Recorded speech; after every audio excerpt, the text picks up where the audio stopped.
K C. വേണുഗോപാലിനെ കുറിച്ച് നന്മ പറഞ്ഞു കഴിഞ്ഞാൽ ഉടനെ പിന്തുണയാണോ? എൻ്റെ പിന്തുണ എല്ലാ നേതാക്കന്മാർക്കും ഉണ്ട്, എല്ലാ കോൺഗ്രസ് നേതാക്കന്മാർക്കും ഉണ്ട്. അല്ല, അതിനെക്കുറിച്ച് ഒരു ചർച്ചയ്ക്ക് ഇപ്പോൾ പ്രസക്തിയില്ല. ഞാൻ പറഞ്ഞ കാര്യത്തിൽ ഉറച്ചു നിൽക്കുന്നു.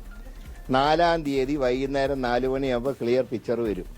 UDF ഭൂരിപക്ഷം കിട്ടുന്നുള്ള കാര്യത്തിൽ സംശയമൊന്നുമില്ല. എന്നാൽ പാർട്ടി നേതാവിനെ തിരഞ്ഞെടുക്കുന്നതിന് ചില ക്രമീകരണങ്ങളുണ്ട്. അത് വാട്സപ്പ് നോക്കിയോ ഫേസ്ബുക്ക് പോസ്റ്റ് നോക്കിയിട്ടോ അല്ല തീരുമാനിക്കുക.